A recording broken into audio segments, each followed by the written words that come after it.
Hi friends, this is Pyramid class and I'm your math instructor Mamta Moot. If for in this lecture we are going to discuss the most powerful theorem, the Pythagoras theorem, and a basic theorem which is required to prove the Pythagoras theorem. For the previous topic, you can go through the link given below in the description box. So let's see what is the basic theorem. The basic theorem required to prove the Pythagoras theorem is the similarity and right angle triangle theorem. That is, if a right angle triangle is divided into two triangles, then whether the two triangles are similar to the given bigger triangle or whether they are similar to each other. Let's see what the statement says.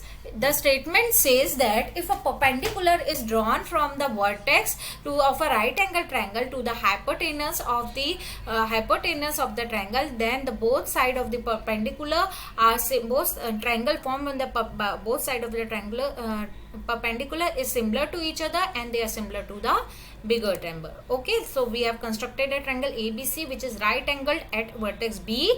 Now we segment BD is a perpendicular on the hypotenuse AC. We are required to prove ABD is similar to ABC and BDC is similar to AB and C. Let's see. First we are comparing ABD with the entire triangle ABC.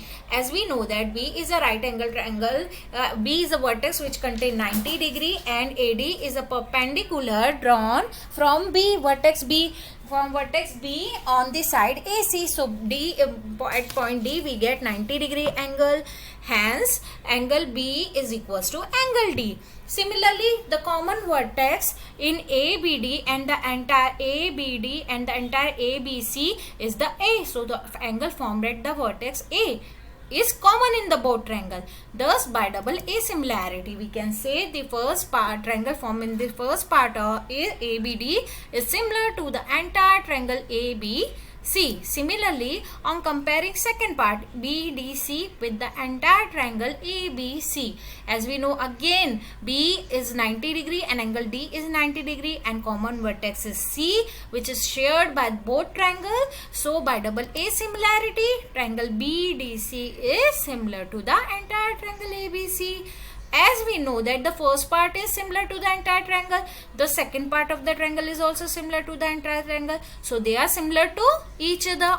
Come from equation number 1 and 2, we get ABD is similar to ABC which is similar to BDC. Okay, we have proved this. Now let's see the Pythagoras theorem. What the Pythagoras theorem says that this theorem is, first of all we have to note that this theorem is applicable for only right angle triangle. Okay, it says that the square of hypotenuse is equal to the sum of square of other side. So we have taken a triangle ABD which is a right angle triangle at vertex B, and we have drawn a segment BD perpendicular to AC, and we are required to prove the side AC square is equals to AB square plus BC square. We will going to first use the theorem similarity and right angle triangle, according to which both the triangle upper part and the lower part is similar to the entire large triangle. So by similarity of right angle triangle, if a perpendicular is drawn from the right angle to the hypotenuse, it divides the triangle in two parts, and both the triangles are similar to each other and similar to the bigger right angle triangle. So we have written it ABD is similar to ABC which is similar to BDC.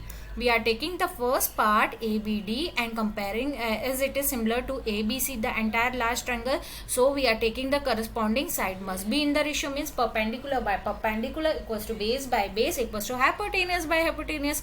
What is perpendicular in the larger triangle? We can find AB. What is the perpendicular in the smaller triangle? AD. What is the base in bigger triangle? BC. What is the base in smaller triangle? BD. What is the hypotenuse in the bigger triangle? AC, and in smaller triangle that is AB. So we have written it AB by AD, BC by DB is equals to AC by BC. We are going to take only those fractions which contain similar quantity. As you can see, the first part of the fraction and the last part of the fraction contain the same quantity AB or the same side AB. We are going to take them and equate them. So AB by AD is equals to AC by AB. On cross multiplying, we can see that AB dot AB is equals to AC dot AD, or we can say that AB square is equals to AC into AD, and we have taken this as equation number 1. Now we are going to take the second part, BDC and the whole triangle ABC. As they are similar, so the corresponding side is again in the same ratio. So we are taking the perpendicular by perpendicular, base by base, and hypotenuse by hypotenuse. What is perpendicular in the bigger triangle? AB. And what is the perpendicular in the smaller triangle?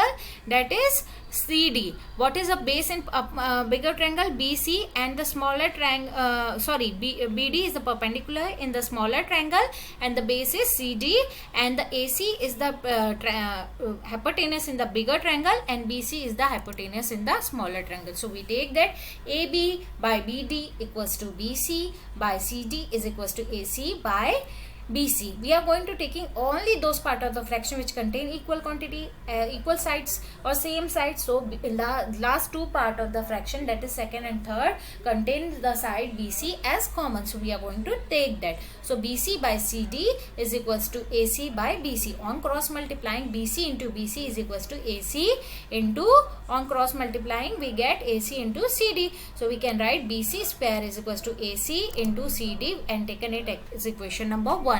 As we can see, AB and BC are the opposite side of hypotenuse, and the theorem says we are required to prove their sum of the square is equal to the hypotenuse square. So we are going to add equation number 1 and equation number 2. On adding equation number 1 and 2, on addition of left hand, while adding the equation, the left hand side will be added with left hand side and right hand side will be added with right hand side. So we get AB square is equals to BC square is equals to AC AD plus AC CD. We are taking out AC as a common value and AD plus CD. As we are clear from the figure, on adding AD and CD we get complete side AC. So AC into AC will be AC square. Thus AC square is equals to AB square plus BC square, or we can say that the hypotenuse square is equals to sum of the square of opposite two sides. Thus we have proved the Pythagoras theorem. If you like my video, please do like, share, subscribe my channel, and don't forget to press the notification bell for the further topic. Thank you for watching my videos.